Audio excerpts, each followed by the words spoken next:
तुलसी के पौधे को हम हरा भरा घना किस तरीके से बना सकते हैं और तपती गर्मी से पौधों को किस तरीके से बचाएं। पौधे की पत्तियां मुड़ने लगी हैं या फिर पौधों पर काली से कीड़े हो गए हैं तो उन्हें किस तरीके से दूर कर सकते हैं। तो आज की हमारी वीडियो इसी के बारे में होने वाली है। वीडियो को एंड तक पूरा जरूर देखें। चैनल पर पहली बार आए हैं तो चैनल को सब्सक्राइब करें। नमस्कार दोस्तों, मैं वंदना, मेरे चैनल पर आप सबका स्वागत है। अगर आपके गार्डन में तुलसी का प्लांट लगा है, वो प्लांट हरा भरा घना बना रहे हैं तो उसके लिए हम क्या क्या कर सकते हैं। और अगर आप नर्सरी से नया तुलसी का प्लांट लेके आए हैं और घर आते ही पौधा सूख जाता है तो हमें किन किन बातों का ध्यान रखना है।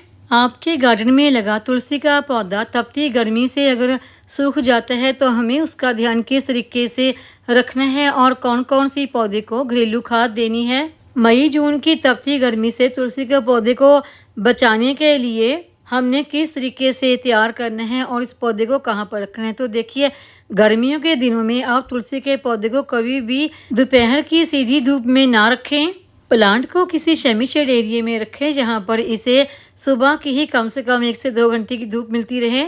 अगर आप दोपहर की तेज धूप और गर्म लू से पौधे को बचा लेते हैं तो पौधे की ना तो पत्तियां जलती हैं और पौधे की ग्रोथ भी काफ़ी अच्छी होती है। पौधा हरा भरा बना रहता है क्योंकि बहुत ज़्यादा गर्मी और बहुत ज़्यादा सर्दी में पौधे की ग्रोथ थोड़ा सा स्लो हो जाती है। और अगला पॉइंट आता है कि जब भी आपके तुलसी के पौधे पर इस तरह से मंजरी सी बनने लगती है तो उस मंजरी को निकाल दें। अगर आपको बीज चाहिए तो एक आध मंजरी आप छोड़ सकते हैं ताकि आपको तुलसी के नए सीड मिल सकें।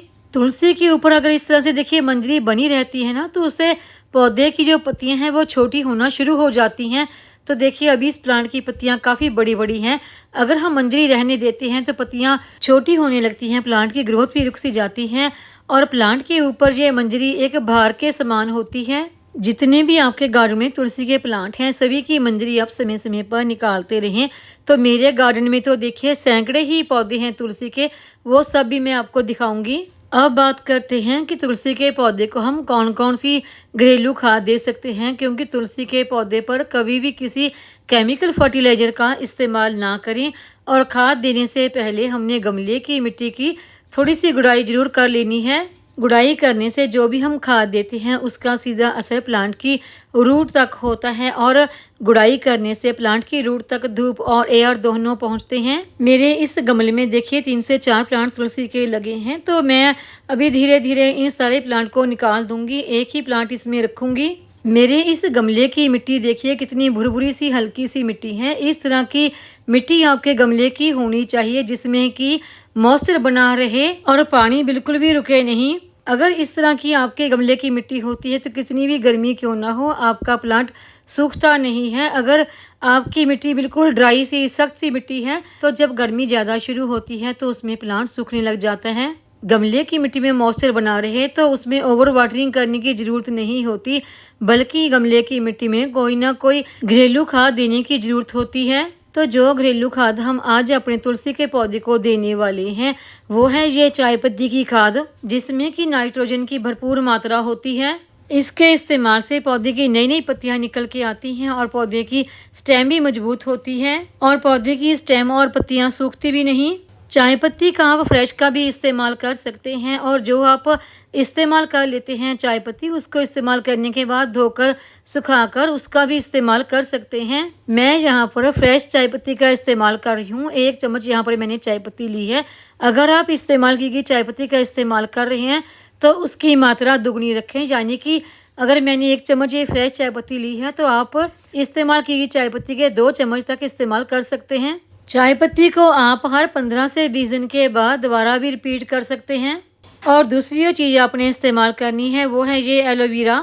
एलोवेरा की पत्तियों को आप देखिए इस तरह से छोटे छोटे से टुकड़ों में काट लें और काटने के बाद अगर आपका गमला छोटा है तो उसमें आप 3 से 4 ये पत्तियाँ रख सकते हैं। तो मेरा गमला देखिए थोड़ा सा बड़ा है, इतना बड़ा आपका गमला है तो उसमें आप 5 से 7 ये पत्तियाँ डाल सकते हैं। पत्तियों को मिट्टी के ऊपर ही डाल दें। 2 दिन के बाद जब ये सूख जाएंगी तो आप इन्हें मिट्टी में दबा सकते हैं। धीरे धीरे ये मिट्टी में ही मल्चिंग हो जाएंगी। एलोवेरा का इस्तेमाल करने से तुलसी में जो काले कीड़े हो जाते हैं वो काले कीड़े दूर होते हैं। ये दोनों ही चीजें चाय पत्ती और एलोवेरा हर 15 से 20 दिन के बाद आप अपने तुलसी के पौधों पर इस्तेमाल कर सकते हैं। पूरी गर्मियां आप इनका इस्तेमाल अपने पौधों पर कर सकते हैं। इसके इस्तेमाल से तुलसी के पौधे की ग्रोथ काफी फास्ट हो जाती है, क्योंकि एलोवेरा एक ग्रोथ बूस्टर की तरह काम करता है। एलोवेरा का पौधों को देने का एक दूसरा तरीका है, 1 चम्मच चाय पत्ती और एलोवेरा की पत्तियों को आप पानी में मिक्स करके 3 से 4 घंटे के लिए छोड़ दें, ताकि एलोवेरा का और चाय पत्ती का पूरा असर पानी में आ जाए। तो फिर इस लिक्विड को आप तुलसी के पौधे में डाल सकते हैं। इस लिक्विड को छानकर डालने की जरूरत नहीं, आप इसी तरीके से डाल सकते हैं। इसका फायदा ये होता है कि इससे खाद जल्दी प्लांट की रूट तक पहुंचती है। और ये जो एलोवेरा की पत्तियां हैं इसे भी गमले में इसी तरह से रहने दें। ये 1-2 दिन में धूप से सूख जाएंगी तो आप इसके ऊपर मिट्टी थोड़ी सी डाल सकते हैं। ये मिट्टी में अच्छी तरह से डिकम्पोस्ट हो जाएंगी।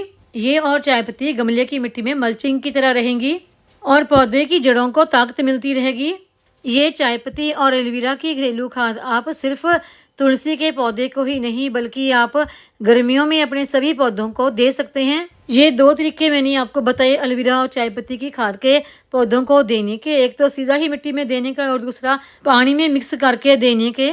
एक और यानी कि तीसरा तरीका भी है। मान लीजिए आपके तुलसी के पौधे की पत्तियां मुड़ने लगी हैं, पत्तियां बिल्कुल बेजान सी हो गई हैं, पत्तियां बड़ी नहीं हो रही हैं, तो उसके लिए आप एलोवेरा की पत्तियों को पीस लें। पीसकर उनको छानकर स्प्रे बोतल में भर के तुलसी के पौधे की पत्तियों के ऊपर हर 2 दिन के बाद स्प्रे करते रहें। इससे पौधे की पत्तियां मुड़ेंगी नहीं और ग्रोथ जो है वो फास्ट हो जाएगी। तुलसी के पौधे की ग्रोथ को और ज़्यादा फास्ट करने के लिए एक और चीज़ का आप स्प्रे कर सकते हैं और वो है एप्सम साल्ट। आधा चम्मच एप्सम साल्ट को 1 लीटर पानी में मिक्स करके आप पौधे की पत्तियों के ऊपर हर 7-8 दिन के बाद स्प्रे कर सकते हैं। इससे पौधे की ग्रोथ भी काफ़ी फास्ट हो जाएगी और पत्तियों का साइज भी बड़ा बड़ा और चमकदार होगा। तो अगला पॉइंट है कि देखिए इन दिनों काफ़ी गर्मी बढ़ने लगी है, तो आप तुलसी के पौधे में रोज़ वाटरिंग करें और हर 7-8 दिन के बाद गमले की मिट्टी की गुड़ाई जरूर करते रहें। तुलसी के पौधे की ग्रोथ को फास्ट करने का एक और तरीका है कि आप अपने पौधे पर थोड़ी सी पिंचिंग जरूर करते रहें। पिंचिंग करने से पौधे की ग्रोथ काफ़ी फास्ट हो जाएगी और पिंचिंग करने के बाद आप एप्सम साल्ट या फिर जो मैंने आपको एलोवेरा को पीसकर स्प्रे करना बताया है वो भी कर सकते हैं। और मई जून की तपती गर्मी में तुलसी के पौधे को कभी भी दोपहर में सीधी धूप में ना रखें। तुलसी के पौधे पर हर 15-20 दिन के बाद किसी न किसी घरेलू खाद का इस्तेमाल करते रहें। मेरे गार्डन में तुलसी के सैकड़ों ही पौधे लगे हैं। यहाँ पर देखिए आपको कितने ज़्यादा छोटे छोटे से तुलसी के पौधे नज़र आ रहे होंगे। ये सारे पौधे मैं बांटती रहती हूँ, जो भी मेरे से लेने आता है कि अड़ोस पड़ोस के लोग हैं या कोई भी है, ये सारे पौधे मेरे लोगों के पास ही चले जाते हैं। और जब तक ये पौधे सब जाते नहीं, बड़े बड़े होते रहते हैं, तो मैं इन तुलसी के सभी पौधों की देखभाल करती रहती हूँ। मेरा एक भी पौधा नहीं मरता, सारे पौधे हरे भरे घने बने रहते हैं और ना ही कभी मेरे इन पौधों को कोई बीमारी लगी है। जब बरसात का मौसम आता है तब इन पौधों की संख्या और भी ज़्यादा बढ़ जाती है, पूरा तुलसी का जंगल बन जाता है मेरे छत पर। तो उम्मीद है आपको ये आज की जानकारी की वीडियो पसंद आई होगी। वीडियो पसंद आई हो तो वीडियो को लाइक, सब्सक्राइब, शेयर और कमेंट जरूर करें। बेल आइकन को दबाएं ताकि मेरी आने वाली हर नई वीडियो का नोटिफिकेशन आपको मिलता रहे।